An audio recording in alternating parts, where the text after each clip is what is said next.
नमस्कार दोस्तों।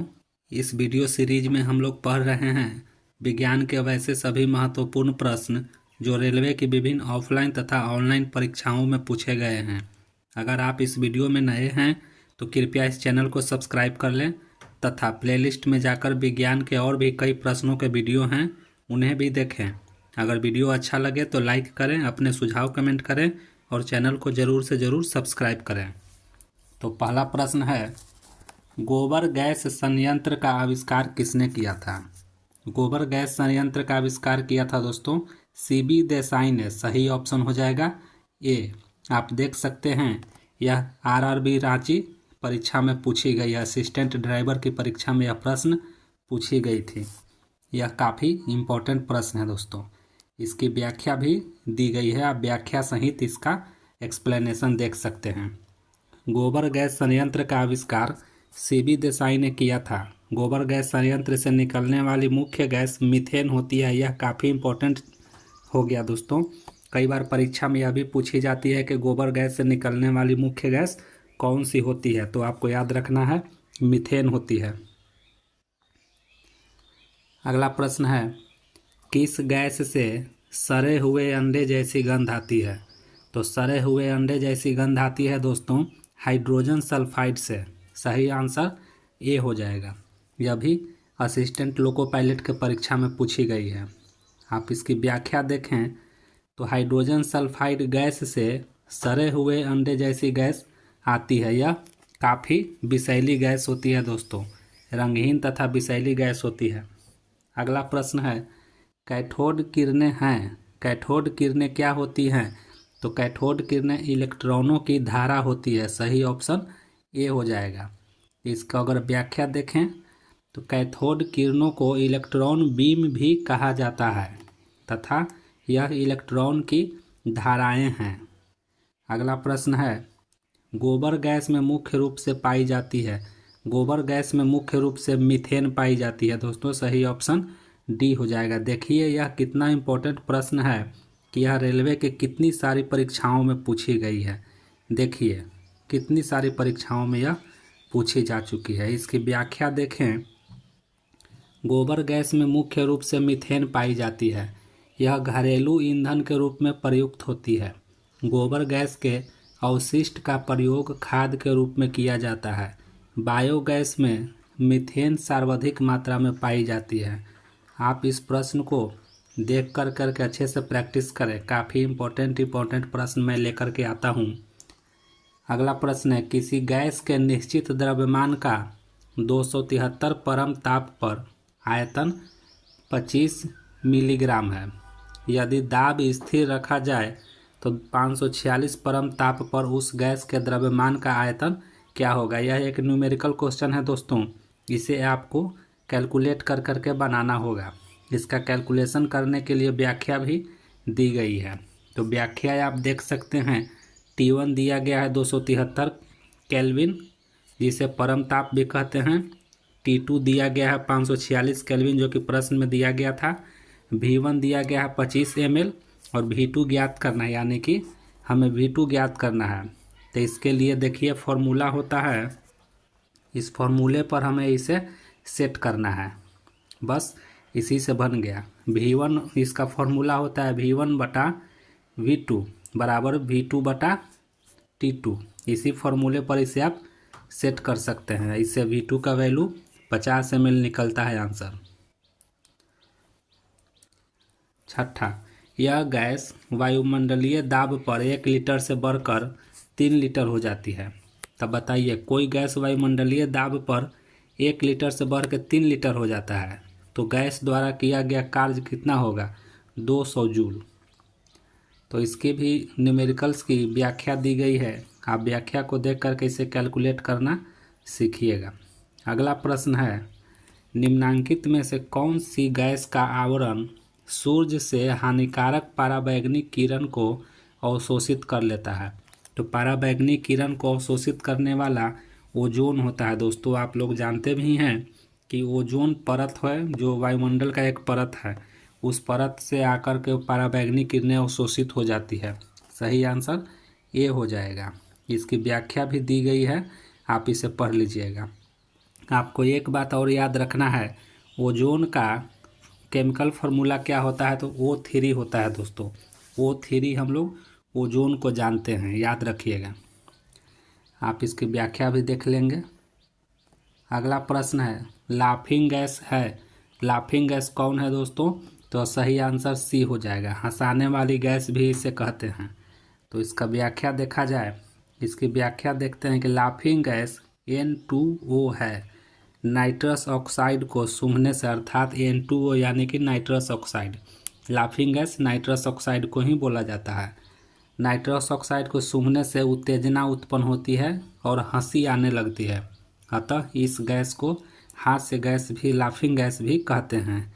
इसे अधिक मात्रा में सूंघने पर निश्चेतता अर्थात बेहोशी उत्पन्न हो जाती है। प्रयोगशाला में nitrous oxide gas ammonium nitrate को गर्म करके या सोडियम नाइट्रेट और अमोनियम सल्फेट के मिश्रण को गर्म करके प्राप्त किया जाता है। ये भी आपको याद रखना है कि नाइट्रस ऑक्साइड कैसे प्राप्त किया जाता है।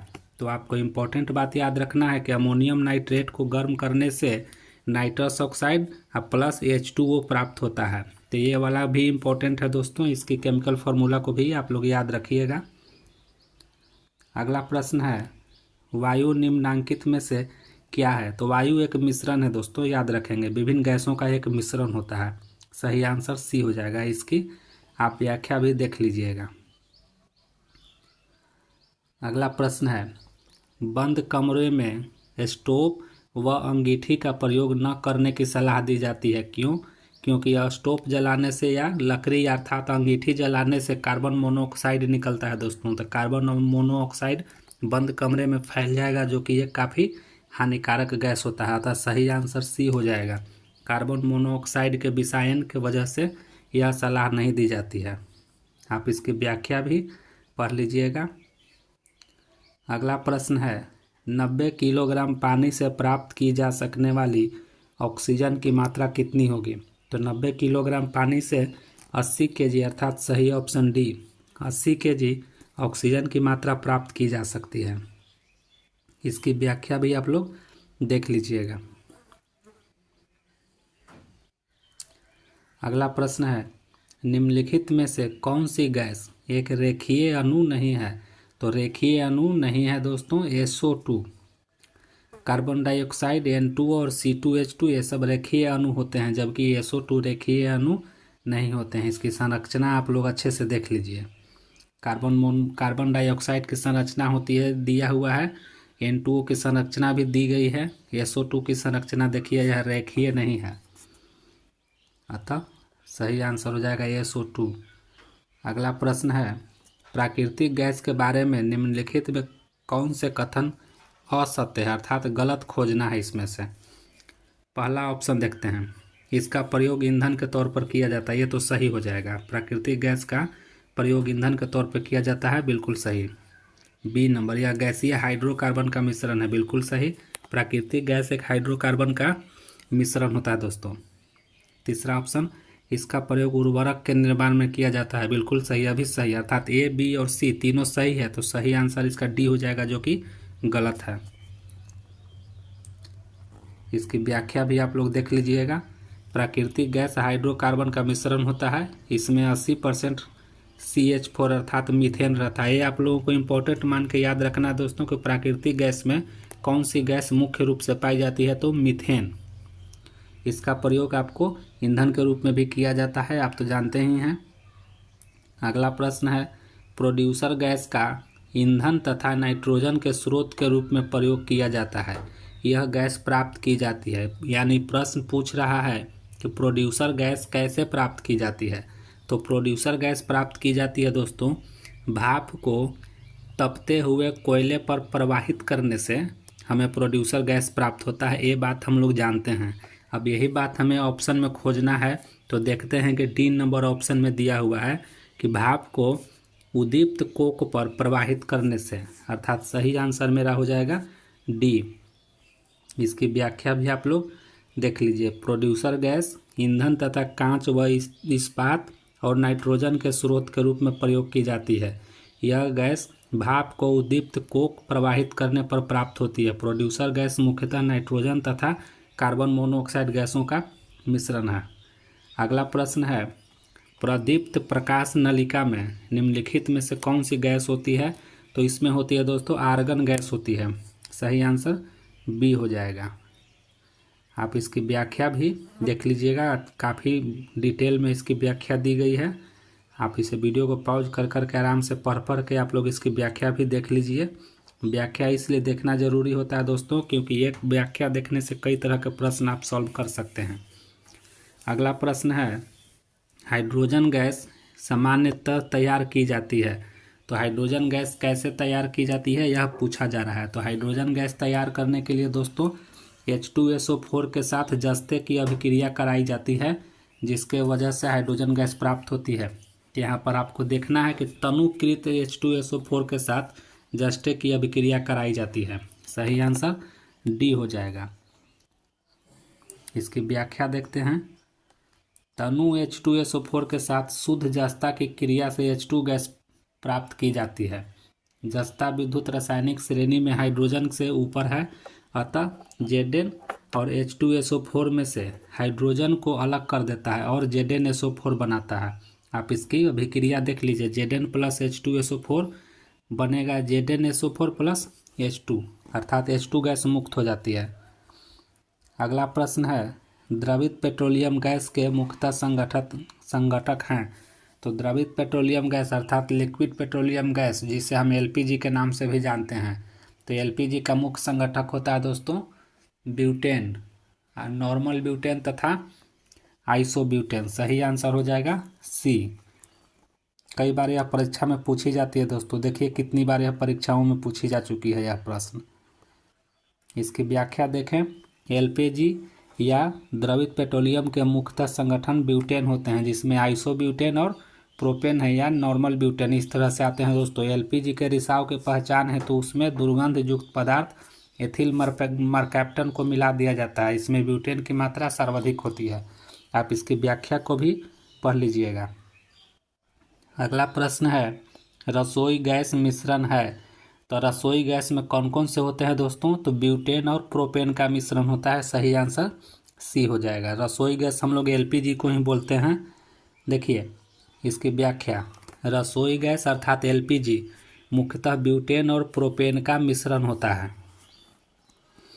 अगला प्रश्न है, किसी गैस का आयतन स्थिर ताप पर 20% कम करने के लिए उसका दाब कितने प्रतिशत बढ़ाना होगा? तो उसका दाब 25% बढ़ाना होगा दोस्तों। इसकी व्याख्या देखते हैं। एक न्यूमेरिकल प्रश्न है, इसकी व्याख्या देखिए। गैस का आयतन स्थिर ताप पर 20% कम करने के लिए उसका दाब 25% बढ़ाना होता है।